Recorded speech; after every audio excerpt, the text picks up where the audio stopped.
What's up, my friend? Thank you for coming back for another wonderful episode of the Mighty Mike Show. Guys, today I'm sitting here at the ranch here in New Mexico. Super excited about today's guest. He is an SEO expert. For those of you guys that don't know, I own a website building company. And one of the things we're always trying to do is rank better on Google. If you ask any small business owner, this is what we're trying to do. And today's guest is an expert in this field. So you're not going to want to miss this, especially if you have a small business and you're hoping to not just rank better, but get more business, get more calls coming in, get more clicks. You know the drill. So the big question is this: how can we achieve financial freedom, quit the 9-to-5, and live a mighty life? That is the question. And this show will give you the answer. You are listening to The Mighty Mike Show with your host, Mighty Mike Reed.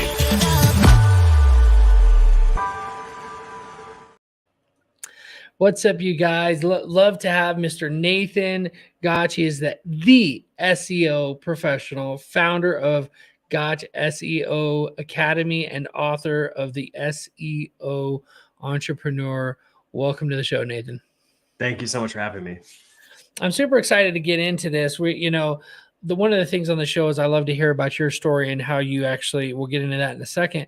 But why don't you take just a minute and tell everybody a little bit about you and your personal life? Wow, my personal life? Yeah. My business life, obviously I spend my day-to-day running Gotch SEO.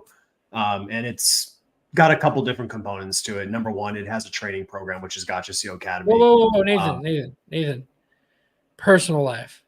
Are you a father? Where do you live? Let's get into that a little bit. I want to know who you are before I take all the knowledge from you. Right. Yeah. I'm married. I've been married since 2016, and I have two children, 2 and 4, and I live in St. Louis. And so I've been in St. Louis since 2013. So, and I'm actually from LA. Yeah. You're from Hawaii in St. Louis. From LA. Oh, you're from LA. Okay. Yeah. Okay. And you're in St. Louis now. Are you a Cardinals fan? I have started to convert a little bit more. Yes. Yeah, I'm telling you. What was that? Mark McGuire, right? Was he the guy? Yeah. He's the man. He's the man. Yeah. See, now I know a little bit about you. I'm like, okay. This isn't just some like super genius Elon Musk in a tower somewhere that I can't relate to, right? No, I'm definitely not that. Well, I love it, man. Let's get into it. So you were talking about your business, what you do. Yeah. Before we get into that, how come you're not just working a 9-to-5? Like most of us here, we started out working somewhere. What were you doing? Were you flipping burgers? What was your first job? Yeah. This kind of all started for me because I was still in college. This is 2011 to 2012. And my path was, I was going to be a lawyer. That was kind of like the path I was going to go. So I was studying for the LSAT, doing all of that. And really, that's just what my family wanted me to do. It wasn't really what I wanted to do. So I was being kind of pushed into that. So I was kind of, doing what they wanted me to do on the surface, but on the back end, what I was really doing was I was trying to figure out ways to make money online. Because I just wanted, it was always my dream just to be able to work when I wanted and basically from anywhere. That was kind of what my goal was. It wasn't even I want to make a ton of money. It was more just I want to be able to just do what I want. And so I started, this was my junior year of college, going into senior year. I started looking at different ways, and I did all kinds of crazy things. Number one, I started with paid surveys. And so I would spend literally every minute just doing these paid surveys constant. And I was probably making 10 cents an hour doing this. And I was like, this probably isn't going to work for me long term. So I quickly pivoted. And then I tried a bunch of other random stuff. But then eventually I stumbled upon this totally random course. And it was, they showed all these different ways to make money online. But one of them really stood out to me, which was blogging. So you could start a blog and you could make money from that either through, AdSense or affiliate marketing or whatever it is. So at the time I was going into my senior year and I had played baseball my entire life. And basically the only thing that I really knew how to do at that point, as far as my skills, was know how to throw a baseball. So what I did, I was like, all right, well, this is what I know how to do. So I'm just going to start a blog on baseball pitching. Started doing that. And I was working day and night on this thing, and I just had no traffic, as you can imagine. I had no idea what I was doing. So then went right back to Google and did my second most important search, which was trying to figure out how to get traffic. And that's when I discovered SEO. And I started Yes. freaking out about this and just digging in and just like going deep on it. And then I started getting traffic to the site, and I started like actually making, clicks from AdSense. Then eventually I made my first affiliate sale, and I was like, oh, this is it. This is what I do. I'm gonna be rich. Yeah. Like it was like $47 for that affiliate sale, but I like still remember where it was. And I'm like, Yeah. it was so like, it just proved to me that I could make money on my own, right? I didn't Yeah. need someone to pay me. I could do it on my own. That's all I needed. And Yeah. so I continued working on my little side projects in senior year. And then I had to go back to California after I graduated, and I worked these horrible security jobs, basically from 2012 to 2013. But during that time, I was just working on my side projects, like constantly just working, like any second outside of my 9 to 5, I was working on these projects. Um, and then eventually, I always say fortunately, but people think it's funny, which is I got laid off from that security job. Mm. And so I had to make a decision, and I'm like, all right, well, I could get a job here and stay in California, or I could come to St. Louis and be with my now wife. And so I made that decision. So I came out here. I had basically just my car full of stuff, which wasn't a whole lot. I came out here, and I basically applied for every single SEO job that existed in St. Louis, like literally every single one that I could find, I applied for. I got one response.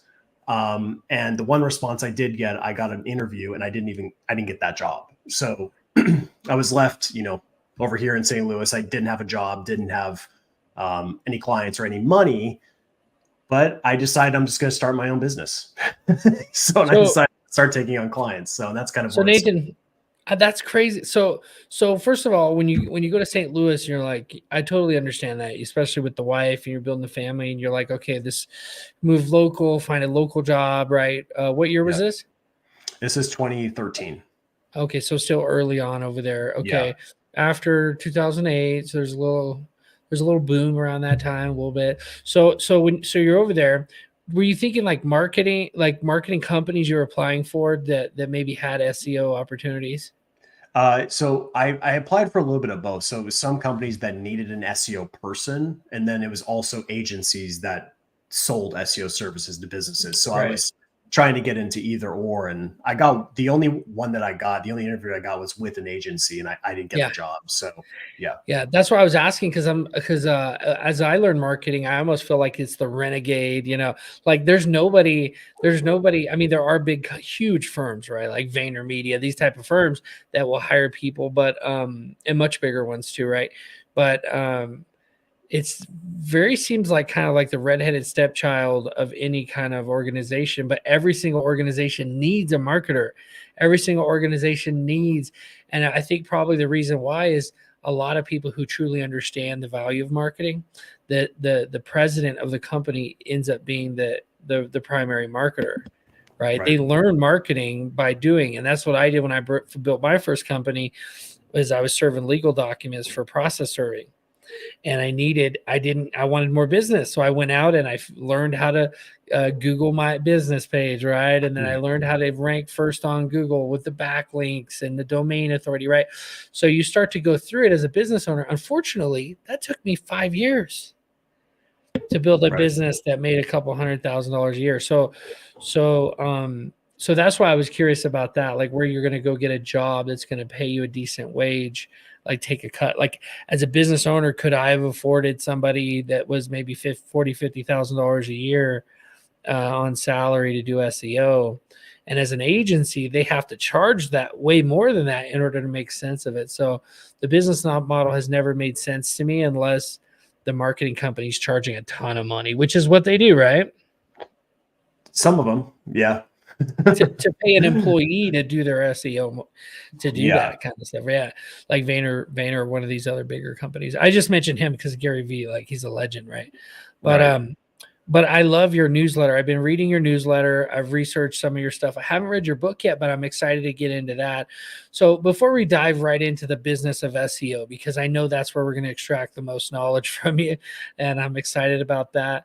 What in your experience when you're getting started, you're applying for this job, you said you started your own company. Yeah. So it was that the worst experience that you went through going through that, or have you had like an experience that you really just learned a ton from so far in your business? Oh man. I mean, I've lost count of what I've learned from my business. I mean, I've learned more in the last 10 years than I've learned in my entire life. I mean, Yeah, business just ownership. yeah, because just when you run a business, I mean, you just make thousands of micro mistakes and you have Yeah, to constantly learn from those. And so lessons. you really lose count of all of them. And just to me is just kind of this compound effect. And so I'm kind of crazy, and I mean, you might be the same way, but like I look for opportunity to make mistakes because I know I can learn really fast. Like when I Yeah, want to go and make that mistake as fast as possible because then I can learn from it and then keep going forward. So, and that took me a while to understand that because like in the beginning when I started, I was like, I can't make any mistakes. I have to be perfect. I can't like, and then I started to kind of loosen up and I'm like, I need to make mistakes. That's how you yeah, grow in a business. So, um, and yeah. that's, I just do. Yeah. It's just what I try to do as much as You possible. know, the way I heard it said, Nathan, was I won't mention his name. I don't really like him that much. Okay. But he had some wisdom to share, right? You got your haters that are listening and learning from you, I guess, right? But he said that something about a viral feedback loop. Mhm. And actually, no, I heard this from another guy too. Anyway, viral feedback loop, the idea of this from a couple of people I've heard, very successful people that I've heard this repeatedly times, right? Like success leaves clues. And it was that, you try something and you're not taking massive action, just take a little bit of action. You're going to learn from it. Like we're talking about, you're going to make a mistake and you go, I should try this a little different. What happens is when you do things at a very large scale, right? When you 10x things, you start to get feedback much faster. So you start to see, so instead of it taking you a week to find out that something doesn't work, it takes you an hour or 2 hours because you're like, whoa, because you're not processing through one or two opportunities like closings, let's say closing calls. You're going through 10 closing calls a day, or you have a team of Right. 10 people going through 100 closing calls a day. So now that feedback, you can dial things in much better the more you scale up. I don't know if it would work for every industry, but definitely for marketing, like A/B testing and stuff like that. 100%. Is that your experience? Yeah, well, and also even building systems. So like one thing I've noticed when I'll build out systems in my eyes, I'm like, oh, this is going to be the perfect system. But then when I run it with my team member, I can see all the holes in the boat like very quickly. And Yeah. so sometimes we just have blind spots. And so having other people actually identify those blind spots as well makes everyone better at the end of the day. So yeah, I absolutely agree with that. It's also a quantity based game too, right? Like if you're trying to improve your sales and you take one sales call per month, you're not going to get a whole lot of feedback, right? Yeah. So there is a volume component to a Yeah. lot of this. So I agree in that regard Yeah. too. I think the word viral does really focus on the volume. Really, I think that's probably where it mostly. So, I really have all these SEO and marketing questions for you, but what would you say it was there one biggest failure that we could learn from where it was like, man, because I can think of one maybe that you could relate with, and then maybe that'll spark something for you. But back when I used to do Google AdWords, I used to run Google ads for people and I set them up and I was pretty good at it, but I put their credit card on file with Google and he's like, let's do 5,000 right away. And we weren't tracking the calls. So I started using CallRail after that so I could track how many Yeah. calls came through and how many were answered, but we couldn't decide. Basically, you're sending all kinds of traffic to him using Google Ads, and he didn't know if it was working. And he got some calls, but he couldn't tell. And so I lost that client. And as a matter of fact, he did a refund on PayPal, and I ended up and PayPal ended up. So there's multiple lessons I learned through that process. Yeah. So he got that money back after we did a ton of work for him. And what I found out later on was that a lot of the people, same situation, but once I was tracking them, they were getting the calls and they weren't answering them, or they were getting the calls and they would answer them, but the call would be like 2 seconds, where they would put them on hold or something like that. So that was my experience. I've learned to use CallRail so I could track it and I could show the owner who's maybe a little disconnected from his sales team or his operations team and go, look, dude, I'm sending you the work. I'm doing my part. You got to answer the phone yourself for a day and see what the opportunity is here. And that is what I learned. And it was so effective once we started doing that. Yeah. Yeah. I mean, I have my fair share of battle scars running an agency and working with many clients. And I'll say the one that definitely stands out for me was probably like 2015. And I was still doing a lot more gray hat type of SEO. So I wasn't doing like, I'm pretty pure white hat now. So like really content centric type of SEO. Right. But before I used to be all about manipulating the algorithm. Yeah, the backlinks and so I had a big blog network. So I would basically, I'd buy expired domains. I'd build a fake website just so I could drive a backlink to my client's website. And so I had this whole I had hundreds of these websites that I was using to prop up my clients' sites. Window pages. Everything was, they're just artificial link building, and so I was doing that and it was working really well until I got hit with a manual action. And that manual action from Google not only hit my site, but it hit all of my client sites that were connected. So I had I woke up one morning, looked at my phone, and I was like, wow, I'm going out of business today. That's that's what crossed my mind. I'm like, man, this is a bad situation here. So fortunately, I got every single manual action removed from all those clients. I did not lose a single client through all of that. But trust me, I changed my path very quickly. And I just said, that's it. I'm not going to play this game anymore. I'm not going to chase the algorithm. I'm not going to try to manipulate the algorithm. I'm just going to do clean SEO. And from that point forward, that's all I've done. So I have not touched PBNs or anything like that. And I'm not obviously a purist. I don't follow Google's guidelines to the fullest extent because that's just not practical in many regards. It's not the edge. It's not how you get the edge either. Yeah. Right. But as far as the real risky stuff, I'll do risky stuff on my own properties, but I won't do risky stuff with my clients. So, and I don't teach risky stuff either. So I'll test risky stuff. I won't teach it and I won't do it for someone else. So that's probably the biggest one that stands out. And there's many others, but that's probably the biggest one for sure. That is scary, especially as you're telling it, thinking that morning when you wake up. I've had a couple of situations like that where you wake up and you're like, oh man, the backlash from this or the potential devastation. Yeah. So I was going to ask you, is that the reason why you chose SEO? Like we really didn't get into that. Because there's marketing, it's like nursing or medical, like there's a million things that you could do. What made you choose SEO versus like Google or Facebook ads or something? Yeah, so it was honestly just out of necessity when I started, because when I had my blog, I had no money.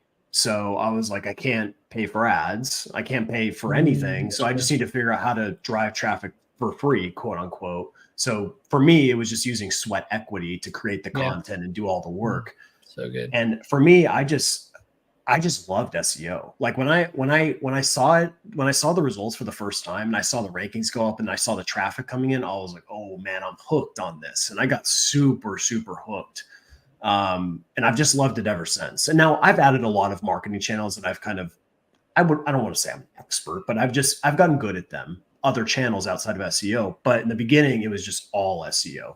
Then I realized I'm like, okay, well, SEO is just one piece of the pie. Right. There's a lot of other things that we need to figure out. Like you can drive traffic to your site all day, but if it doesn't convert, and you don't have a way to remarket to those people that come to your site, then you're missing out on an enormous amount of money. I mean, you think about it, most websites convert about 1% to 3%.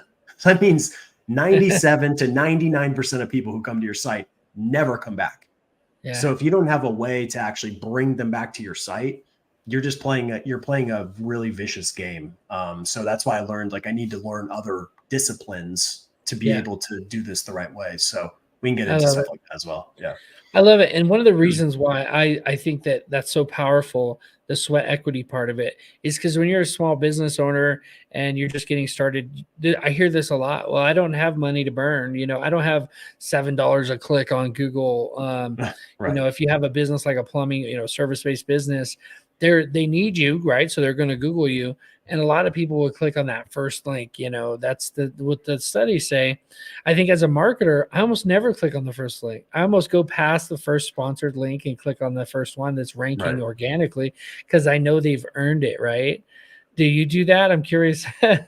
Is that how you think too? Or you click on the first Yeah, link? I'm probably the wrong person to ask this question too, because like my tendencies are probably different than the average person. Like I go right past ads because I'm just an SEO geek, so I'm going to go and look at the organic every time. But I think statistically, it's about 80% of people skip past the ads and go to organic. Oh, So, but really? now Google's gotten pretty tricky and they've made it look very similar. So it's sometimes hard to differentiate between the ads and the organic. So, Yeah. And then but sometimes the ads are on the bottom too. You get ads on the bottom because people right. scroll down to look interesting. So, Yep. so you built this SEO company. You're focusing on SEO because that's what you learned from the beginning. How much have you seen SEO change? Like, do you think, I know the Google slaps or whatever, but it's pretty much still content driven, right? If you feed Google, you feed the beast, you're going to rank, right? Yeah, I mean, I think there's certain variables that have remained pretty consistent. I would say out of all those variables, content continues to be one of the most important things.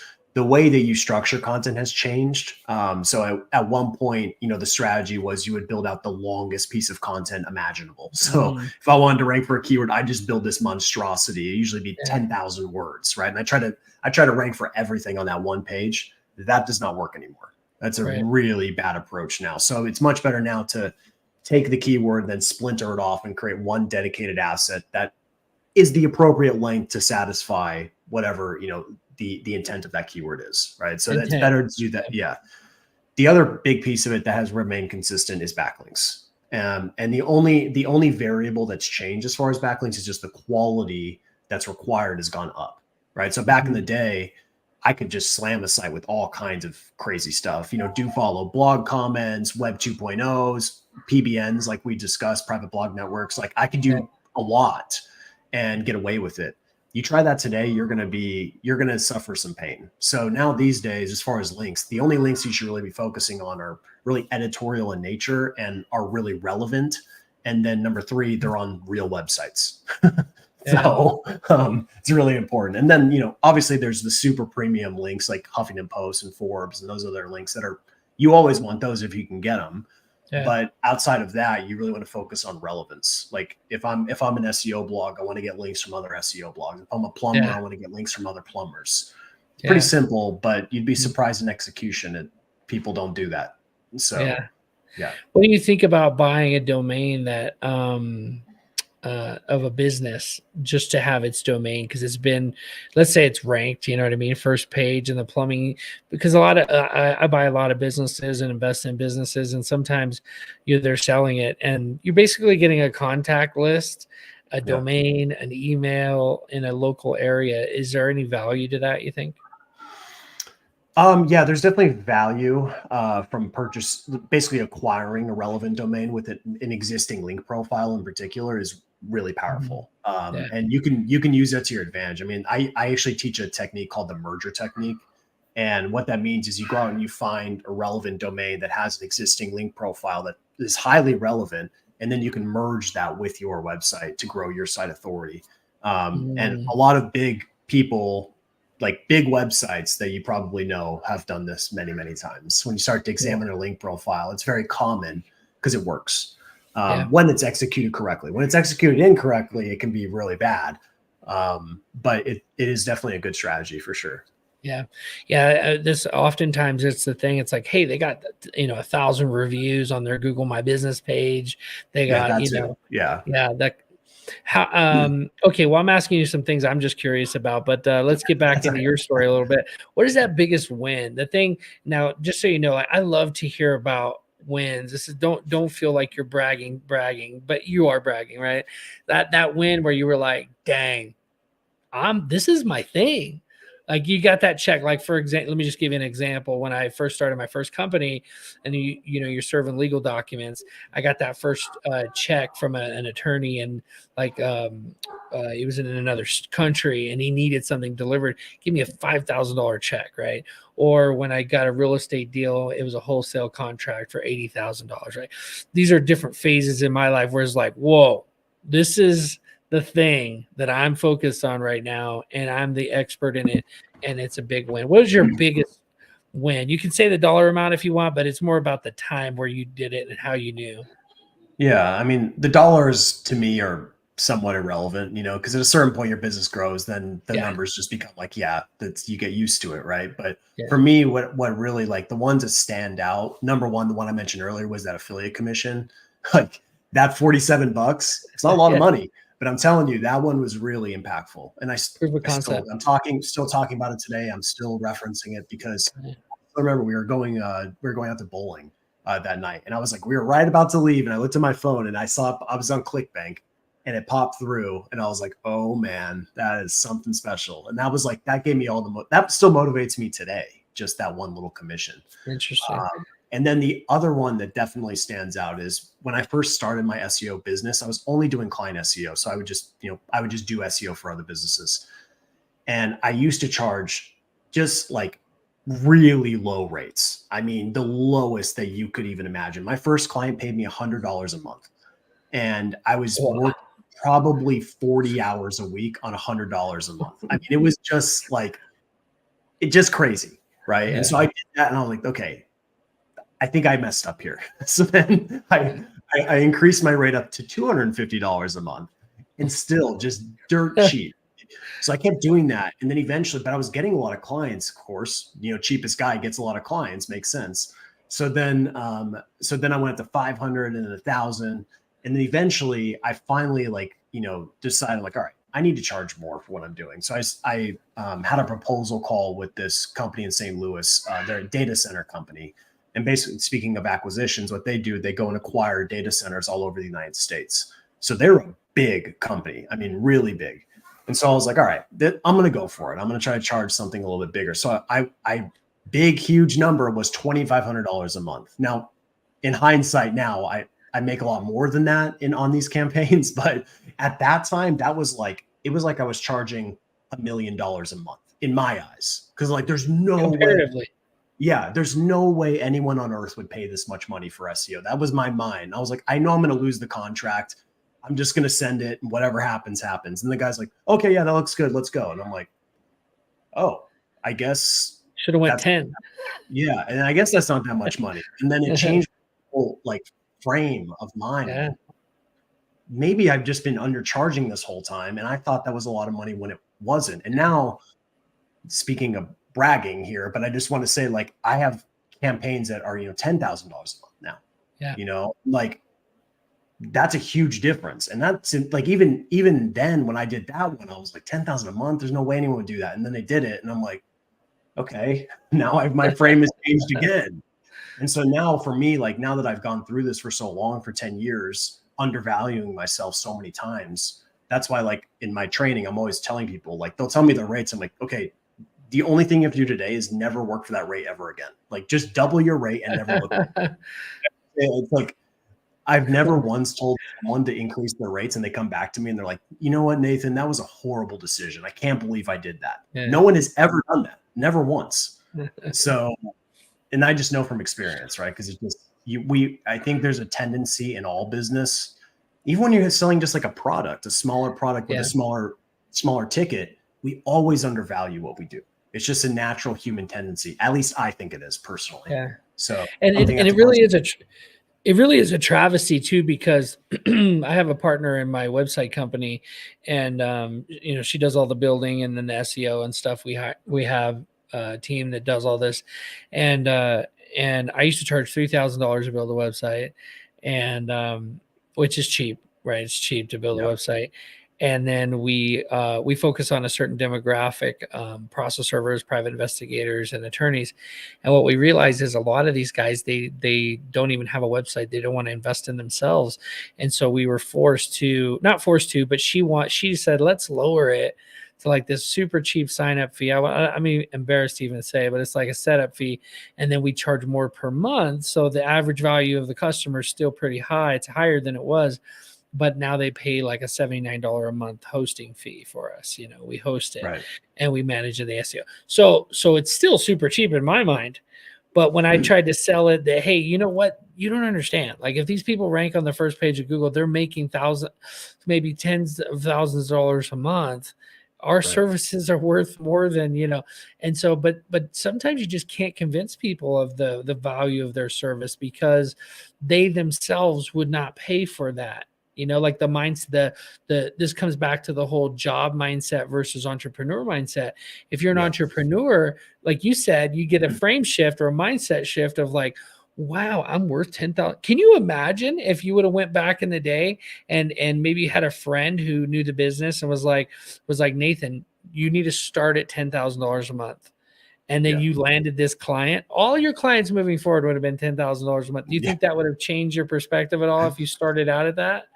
Yeah, it would have been a lot easier, honestly. So, because the way my agency was set up originally was like I took on all these cheaper clients. So I had like tons of clients and it was just a nightmare. I mean, it was just, and so I learned, I'm like, okay, cheaper isn't better for many reasons. We can get into that obviously with the quality of a client that you get at a certain amount as well changes. So another thing too is like surrounding yourself with other people who are really successful is also a thing that I learned is really good for changing your frame.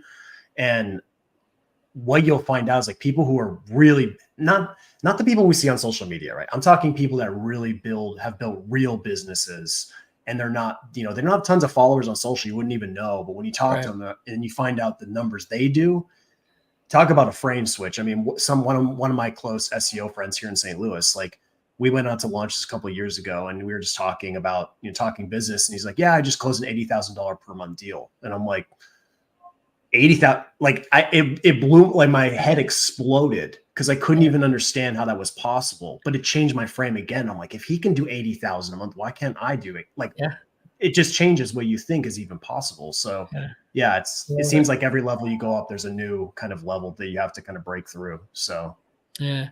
And I love it. And what's crazy about that is the $80,000 service that he's providing is not going to be probably that much different. It's going to be a larger scale. Probably like, hey, we actually have these 400 websites across the country. They all need the service, but it's the same thing you're doing. And so now you got to figure out how to scale and have the people in place to handle it and stuff like that. I love that idea though, because the money's out there. The money is happening. It's exchanging hands. And it's like you said, you surround yourself with people. A lot of it is mindset. If you believe you can get it, if you believe you deserve it, and this is why I used to think the woo-woo, affirmations and stuff like that. I used to think it's so woo-woo, but it's crazy how effective it actually is, along with meditation and things like that. That it gets your mind right. That you know what, you deserve better. Your family, if you can't do it for yourself, like think about your family. Doesn't your family deserve to go on a vacation? Doesn't your wife deserve to have a nice house and a nice car and nice things, right? And security.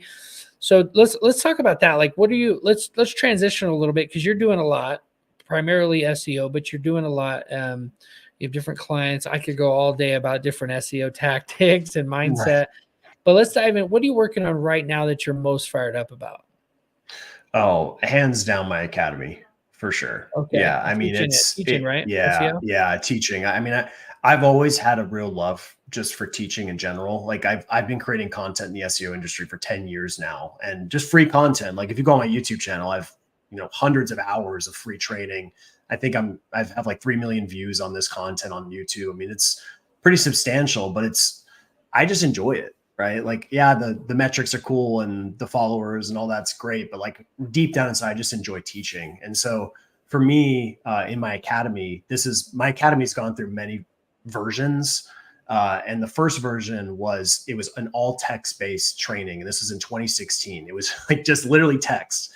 And the reason for that is because I was deathly afraid to go on video. I was so fearful of going on and I just avoided it like crazy. And it's really because things about the year prior, we signed up for the Yelp partner program for my agency. Mm-hmm. And when you signed up, what they did is they sent a videographer over to your house and they were going to video you like talking about your business. So when they came, I was like, okay, it's probably going to be like scripted. It's going to be well-structured. Yeah. And they come, he's like, all right, you ready? And I'm like, ready. I'm not ready for anything at this point. So then I had this camera got put on me and I was like a deer in the headlights. I couldn't even, nothing was going through my mind. I just had nothing. And it was the most embarrassing experience.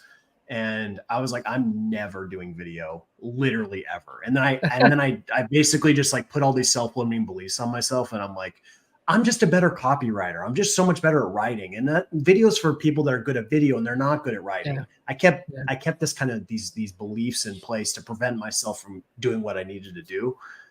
And then one day I'm like, all right, I can't keep doing this. I know video is the future. And so I need to get out of my comfort zone here. So I redid my academy into the second version. And I did, I think I did about 100 videos and I did not show my face. It was just I just recorded my computer screen and it was just my voice because I was too afraid to show my face.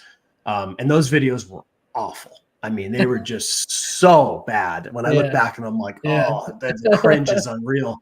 I didn't even I was using the microphone in my computer, not even like a legit external microphone. So it was like super echoey and just, so then I went back through again and I re-recorded every single video in the academy and with an actual microphone. And I still didn't show my face. And then finally in I think it was 2018. So it's like a 3-year period of me recording these videos without showing my face. In 2018, I was like, all right, here I go. I'm going to publish on YouTube. And I published a video showing my face for the first time. And it was still, I keep it on my channel just so I can reflect back on it, just so I can see where I was. And it's like my benchmark, right? Hopefully from that point, I made a lot of progress. And I think I've made some progress, but it's just, I keep it there. Like most people probably delete it because it's so cringe and embarrassing. But for me, I want to keep it. I just want to look back in 5 years and I'll be like, man, I've made a lot of progress from that person. And so that's kind of like the evolution of it. Now my academy now is so different than it's ever been, because now what I do, which is very unique, is I do coaching twice a week. So every Tuesday and Thursday I get on a coaching call and I just help every student in the training. And we have 35, 40 people on each call and I just answer every single question. And sometimes our last call was an hour and 40 minutes. So it's they can be pretty intense going on. But it's just, it's so rewarding when it's fun to help yourself and make a lot of money for yourself. But at a certain point, it's just I don't need more stuff. I don't really care about that. What's rewarding is when I show someone how to do something and they actually implement it, they take action on it and their life changes. Right. Yeah. And then they tell someone else and then their life changes. And then all of a sudden now we've got this whole chain of people that are actually making an impact, as opposed to just me who's just getting rich by myself. What does that do? I mean, it doesn't do a whole lot. Okay. So, well, you definitely have, you put in the reps, right? Creating those videos, no matter how cringe they were, you put in the reps and the content, especially as you created it, you had to have, because I've built some courses in the past and they've done really well and some that haven't. And, a lot of it is just born from me wanting my own employees to know how to do things and getting tired of repeating myself when you build an organization. So, but as you recorded it again and again and again, did you find that you were like, you know what, I'm going to add this, I'm going to shake this out, I'm going to change it? Did your, for example, your backlinking section, did it grow over time or did you change it? Yeah. It's funny. My videos have become more lean. My processes and systems have become more lean because I've cut a lot of fat. Right. Yeah. And I think that's what tends to happen is we think we need to give a lot, but actually giving a lot actually produces worse outcomes. Because then it's information overload and the person doesn't get results. So what I do is I just cut the fat and I give exactly what they need to do. I don't even consider my training a course anymore. It's more of just a training protocol that you send your team members through to get the outcome. Okay. So I don't even really teach philosophy of SEO. I'm not what is a keyword or what is on-page SEO? I don't do any of that. It's all just here's the exact system to follow to get the result. And that is it. No fluff. So just my personal preference, because I don't even watch a lot of SEO content myself. Funny thing is because I can't deal with just the inactionable type of stuff. So Yeah. yeah. So I love the idea of learning about SEO, right? Like taking a course to learn SEO. The thing that I'm curious about is the business in a box, starting an SEO company. Where Yeah. do you get SEO clients? Like, because we kind of already touched on that a little bit, right? How hard Mhm. it was for you initially to get hired as an SEO consultant. If You must have really figured that out now if you have an opportunity for people to do SEO. So let's touch on that. Like, if let's say I signed up today to be an SEO consultant, where am I going to find customers? I mean, I'm sure the program's going to get into it, but just high level, like how have you figured that out? Yeah, I definitely have. That was one thing in the beginning that fortunately I knew how to get leads. I knew how to get clients, and I'm very grateful for that. And I've gotten a lot better now at this point. But the funny thing is, in the beginning, when I was first starting getting clients, I was using a lot of techniques that probably would not work now. Right. So, like, one thing that I did is every single day I'd wake up and I'd get on Craigslist and I would respond to every single gig on Craigslist. You Yeah, wouldn't believe how many, like, my initial clients came from Craigslist. It's pretty wild to even really. say that. Yeah. Yeah, I got a lot of good clients from there. And it gave me my initial kind of pool. And then the other big one was, this isn't going to be so shocking, but I used SEO to get clients. So I ranked. So when I was still in California, I started, trying to go after the certain cities. So like Santa Monica, Beverly Hills, and Glendale. And I picked those cities intentionally because I knew they're very high net worth type of cities, very wealthy. So I ranked for like Santa Monica SEO company. And like, I think I'm still ranking there to this day. And I made that page in 2013 and I'm still there. And I'm not even in Santa Monica. So the funny Yeah. thing is like on the page too, I'm like, hey, by the way, I'm actually in St. Louis, but I just wanted to prove to you that I know what I'm doing. So, here it Cool. is. But then the big, like the one that really started to drive a lot of leads for me and really is probably how I've even been able to build a business was I ranked for St. Louis SEO company. And I've ranked for that now 10 years. I've been ranking for that. And that drove so many leads into my business. And that's kind of, that's kind of what started. Now, these days, my lead generation sources have been kind of, now there's kind of more of a pie of different things. I have referrals and I have YouTube and I have email and even some Affiliate. paid stuff and Right. affiliate. Yeah, Yeah. there's a lot of different channels now, which I think everyone should do, by the way. I don't think anyone should rely purely on SEO. I think you should Right. diversify your lead generation sources. But I think a lot of people who start an SEO business or an agency, like they get too focused on stuff that doesn't drive leads.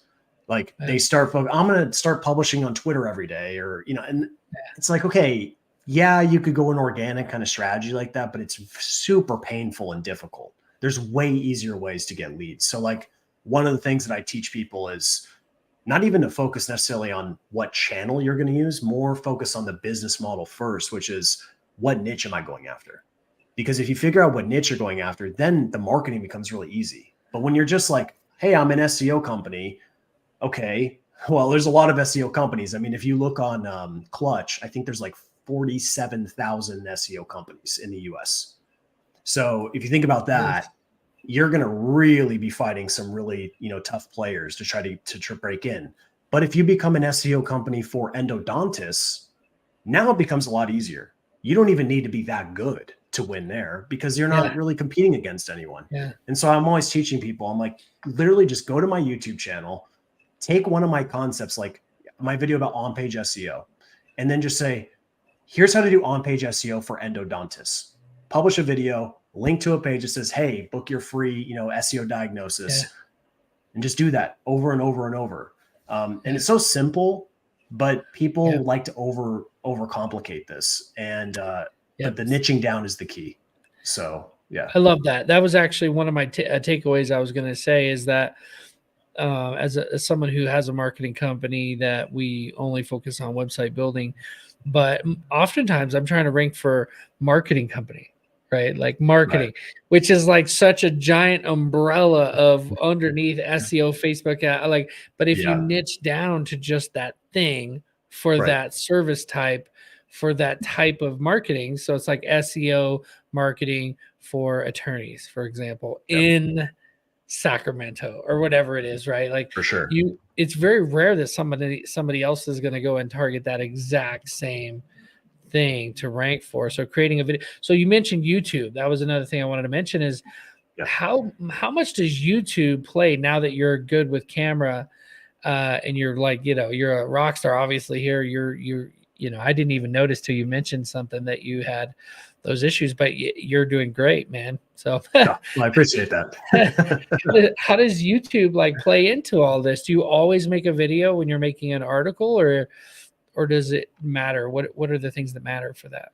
Yeah, well, YouTube it's crazy how untapped it still is. Like most people think it's so insanely competitive, but like it's wide open. I'll say like if you're trying to go into the SEO industry and you want to do just like SEO videos, it's going to be tough, right? Because you're competing against the Neil Patels of the world and other people who have who really big influence. But if you did a channel about SEO for e-commerce or SEO for SaaS or SEO for endodontists, then it's wide open, right? So that's kind of even niching down on as far as your content strategy is really important. But as far as just YouTube in general, like my YouTube strategy is independent of everything else. So what some people will do is like, all right, well, I'm going to write a blog post and basically I'm just going to like use that blog post to create my YouTube video. YouTube's a different animal. So I treat them very separately. So like today, I just published a video about more of like a reaction video. So I do a lot of these kind of like reaction videos. So like SEMrush just published a ranking factor study. So what I did is I just basically riffed on that study and said what my opinion is about their ranking factors, the ones I agree with, the ones I don't agree with. And that's literally it. Like that's just the video. Yeah. And so my videos I have different frameworks that I use, like a reactionary video. I have ones that are just pure how-to, like, okay, here's 7-step process to do something. Then I've got another one where it's like, I'll just pick a random business and I'll just do like a free audit. And I'll just like, go through and give them free SEO opportunities. And then, so different frameworks to use, but yeah, I think people think when they go on YouTube that they need like this high production value, like insane production value. But in the case of B2B, people don't respond well to that type of corporate video content. It just doesn't work. Like people want to see, like you're wearing a cowboy hat, right? Like that's good. That's like, that makes it way better for YouTube. YouTube is more casual. It's not super formal and super corporate. It's YouTube. Yeah. Exactly. It's you on the tube, you on the internet, like, and branding. Like I try to teach my, my small group of, process servers, PIs and stuff that I help. And they're more like friends now, but it's like, I'm like, how can you be different? Yeah. How can you be different from those people that are in your same field? And I thought, I'm from New Mexico and my roots, here in the mountains and farm and ranch land and horses and animals and everything. I'm like, you know what? I'm just going to start working because I never did the cowboy hat thing. But as soon as I started doing it, I'm like, you're the guy who wears the cowboy hat, or you're the guy from, when I go to conferences, you're that guy. And it's so true because we as humans are, it goes back to brand, right? We as humans, we want just a couple things to attach onto. Like for you, the bald head, if you grew a mohawk, man, we would all be like, who's this guy? We'd have to reset ourselves, Right. Yeah. Well, going back to the differentiation, like people overthink that too, right? They think that they need to all of a sudden now they need to be like Gary Vee or be like someone else but the differentiate. It's really easy to differentiate because you just have to be yourself. Yeah. That's literally it because no one else can be you. So as long as you're just yourself, you've already done the work. There's nothing else to do. And so that's why like I try to have a blend between like, I have some scripted videos that are highly scripted and like highly formal. And then I have other ones where it's just like no script. I just let it loose. And it's hard for me to say which ones perform better. They're pretty close, but usually the ones where, I'll tell you this, the ones that are scripted typically get more views. The ones that are unscripted typically get better conversions, but less views. So that's just typically what I've seen in most cases. And so interesting. So the ones that are scripted get more views because of view time, because they stay on longer because you're giving them the content that you've pre-planned that they might be Yeah, searching for. more engagement type of triggers in there. Okay. So like the people that are more passive watchers will stay longer. But when I do Mm, the longer ones, it kind of vets out the people that are not serious and they kind of will bounce. But the people that do stay, they watch for a really long time. So mm, like the one I just published today, I think the average watch time is 8 minutes, which is really long. I mean, that's a mm. super long time. And on YouTube, one of the biggest variables for getting your video reach is just literally the quantity of minutes that people watch Right. of that Volume, yeah. video. Yeah.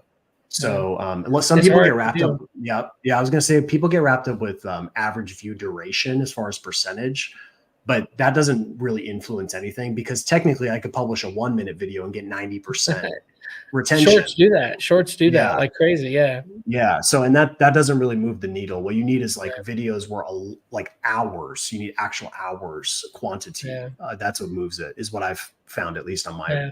in my channel. So Yeah, that's what I found too. In shorts, it's interesting now you can link to specific videos, yeah, it's been nice. or your latest videos. That's kind of Yeah. crazy. That's something that I learned from Mr. Beast. Or somebody else pointed out that Mr. Beast was doing this, and I was like, that's genius. So like all of Yeah, your I've been tapping shorts, into that. Yeah. yeah, you can link them to that one video instead of to a website or some other well, I don't even think you can do that, but they were talking about allowing you to link it to off of YouTube on the shorts at some Well, they point. disabled links. Yeah, you can't Yeah. even links aren't even enabled on shorts anymore. And this goes back to the core goal of what YouTube wants, which is you to not leave YouTube. It's So the as same long thing with as Google, right? to a certain extent, Yeah, yeah. I like think the other social media platforms and YouTube, like I consider YouTube almost separate. It's not even like social media to me. It's kind of like a separate channel yeah, altogether. like a But they all library. have they have the same goals, which is to keep you trapped. Yeah, So what I try to do is I try to align with the goals of whatever that platform is. And I don't ever do things that would make the algorithm not happy. yeah, And yeah, so that's links are a bad thing on all platforms. yeah, Twitter, LinkedIn, YouTube. Like if you post a link, your reach is dead every time. yeah. So what I do is I get a little bit trickier. Like so on LinkedIn, if I publish something, I'll internally link to another LinkedIn post that has my call to action. Mm, So I'll drive all the back there because I know I won't get, the internal links don't cause any problems, but it's the external links that cause problems. So you can do that across other channels as well. It's So, funny how the algorithms work because that little loop that you do to that one post, right, that has a link that goes outside of yeah, LinkedIn. You have one that does it. Yeah. So eventually at some point, maybe they're going to go, hey, we're going to flag certain posts and then anything that links to that post, you know what I mean? It's so funny yeah, how it works, but I love it. I think that what you're doing is amazing. I'm looking forward to reading your book and learning about this. And one thing I want to say is like, um, when you learn a skill like SEO, it's like I mentioned in the beginning when I built a business, I learned marketing, and because I was trying to build a business, I didn't learn marketing to have a marketing business.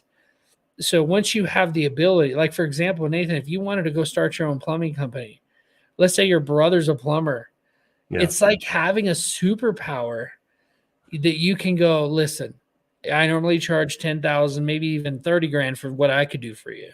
Right. So let me do it for you, be your partner in this, get some equity in this. Well, if it's your brother, yeah, maybe you don't, maybe you do. I don't know. But there's a lot of marketers that'll do that. They'll say, let's give me a piece of equity. You don't have to pay me up front. Give me a piece of equity and let's grow your business. But you have the power to turn the switch, at least within a few months, to have a local service-based business ranking first and then teaching them, going a step further and going, hey, look at this.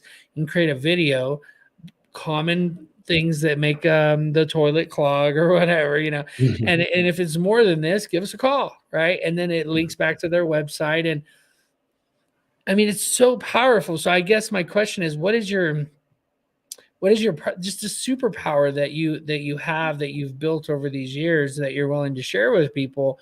It's not just good to build an SEO company, is what I'm saying. Is like you now have the ability as a business owner myself to now go build other companies and pour into other businesses. So how can somebody, what is your parting piece of advice for that person who's thinking about it and maybe thinking about joining your academy? No, I mean, I absolutely agree. I mean, everything that I'm talking about today is applicable to any business, not just an SEO business. I mean, that's Yeah. why when I'm working with companies and I'm helping with their SEO, when we're having our monthly discussions and we're talking about a lot of other things too, I'm saying, hey, by the way, we've got some other issues as far as conversions here that we need to handle. We've got some other channels that we need to tap into. So it's my job to continually kind of advise these clients on not just doing SEO, but like looking at this more holistically across the whole process. And so, yeah, I mean, marketing to me, like I hate to say it fell in my lap to a certain extent. It just kind of, I just found it by necessity, and ClickBank. I just happen to love it. I just Yeah. love marketing. I love just internet marketing in general, digital marketing. Like I just love it all. Direct response. Like I'm super into it. I really enjoy it. And it's easy to do something when you really enjoy it. But what I really enjoy is when you try something and you see a result, right? And for me, every channel that I've had to learn, I've had to just put in the work to learn it at the end of the day. Right. Yeah. So, and those skills they last forever, right? Like once you understand, like if you understand one algorithm, it becomes easier to understand other algorithms. So like for me, I first understood the Google algorithm.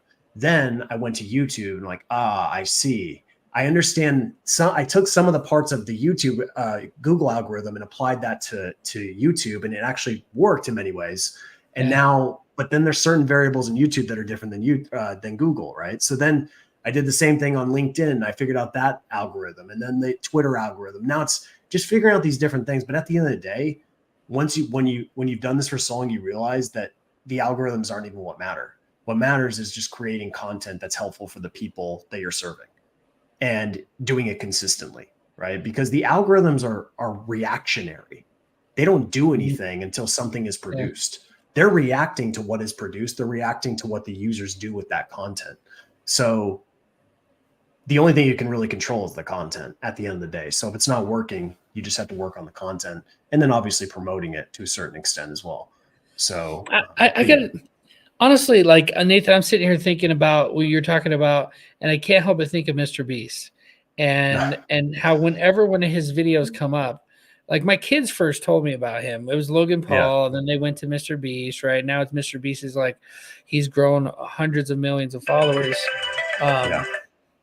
And so what's crazy about his videos though is you have a visceral, you have an actual feeling like, and it's so true what he says when you see the tagline and it's like $1 billion yacht, we stayed in a $1 billion yacht. We drove a car into a lake. Right. I mean, whatever it is, you can't resist clicking on it.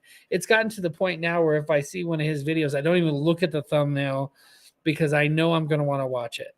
Yeah. Right. And I know we're talking about SEO here, but a big search engine optimization. YouTube is like the second largest search engine, right? It is. Yep. So how can we, have you learned about this? Is this something that you have thought about because you said you're doing the YouTube stuff? How do we create that? Because I think for me, whenever I've tried to create that, I always want to teach something. And I'm not just going to go out and think about like, how can I drive my Suburban through a ditch and that be interesting? Yeah. Or, what do you do? Yeah, I think, and this is just my personal opinion, but Mr. Beast does extreme stuff, and he's obviously more on the entertainment side as opposed to the education side. But there's certain things you can take from what he does to make your videos better. But at the end of the day, like I think people get too wrapped up in trying to be other people, and like if Mr. Beast has already done it. He's carved out his thing. Yeah. So if you're doing him, then you're just copying him, and you might be able to get results doing that. And there's people that do, right? They do similar content, but yeah, it just doesn't come off as authentic when it's not something that is you. And I found that like I've tried certain things, I've tried certain videos where like would fall more on the entertainment side, and it just never hits the same way. Like, and I think it's like your channel is very independent of everyone else's channel. Like what works for your channel may not work for another channel. And so, and then as far as like the algorithm, like when I first started, I really, just because of my SEO background, I just focused on keywords. So I would just build out videos for specific keywords. And that actually worked very well in the beginning to get some visibility in search. But once you've been doing YouTube for a while, you realize that your views don't really come from search. That's like optimizing just for search is a kind of a losing battle, because what really matters is suggested videos. And the up next videos. And that's where the views come from. Yeah. So you want to be showing up there. And there's a lot of little things you can do, but at the end of the day, it's just about creating videos that people actually watch. That's about it. Well, it's funny because on this note that I think would be really helpful to note is there's a guy, the Texas Law Hawk. And I mean, he's an attorney. He's an attorney in Texas. That's Brian Williams. And he has these videos where basically he's a DUI attorney, so it works out perfect, and he'll represent people, and he's probably the best example of how to do kind of a Mr. Beast type of thing, but also make it serious. Like at the end of the day, we're all human and we like to be humorous. I mean, he hired a small person. I don't know the way to say that nowadays. Is it it's small person, and they're in all the videos, and he blows stuff up. You have to look him up, and he goes, Brian Williams, a Texas Law Hawk, and he comes up and he says, anyway, he's an attorney. He goes and he fights in court. Probably one of the most boring things. Yeah, but you guys searched him unlawfully, blah, blah, blah. He's representing them. But in his YouTube content that is essentially viral, he's being crazy. He's riding a motorcycle, doing a wheelie. You know what I'm saying? Like, that's like the best example that I can think of taking something stuffy that maybe isn't as exciting and then making it go viral. And so figuring out for him and his friends used to love to blow stuff up. So that's what they do. They literally blow stuff up in a lake, driving a jet ski over a ramp and falling off of it. And, and he has, you'll appreciate this, on the story level is the antagonistic side.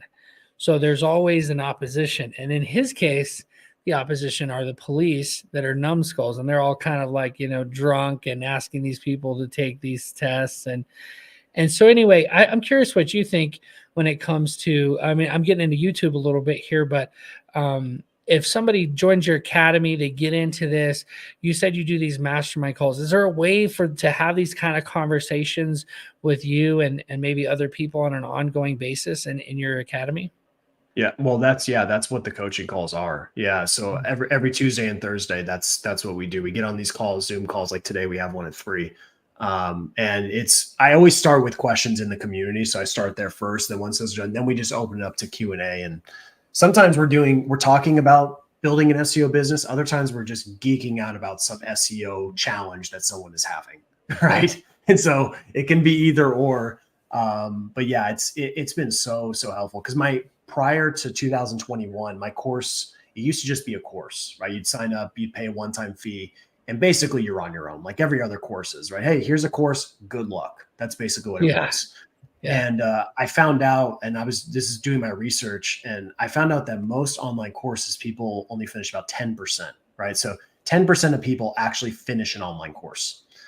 And when I found that statistic out, I got really disturbed. So I went and looked at my back end. I'm like, okay, well, no, everyone finishes my course for sure. So I went and looked, and of course I think it was like, I don't know, 15% or 19% or something in that range of people that actually finished it. And I was like, it shocked me. I couldn't believe that people weren't actually doing it and actually consuming it. And then even worse, there was a percentage of people that never even logged in. They bought the course and never even logged into the training. So when I found that out, I was so disturbed. And so I basically rebuilt the whole program. I have a partner now in the program, and he gave me the idea of doing these coaching calls. Best decision I ever made. My net promoter score, my old training was like an 8 point something, which wasn't bad, right? It was still good. Now it's a 9.7. And it's just because of the difference is those calls create so much accountability. But more importantly, when you go through a training and you know that you have support to go through that training, and no matter what hurdle you hit, you have someone that you can bounce ideas off of that's probably already seen the scenario that you're in, that brings you a lot of security and comfort that you can actually get the outcome.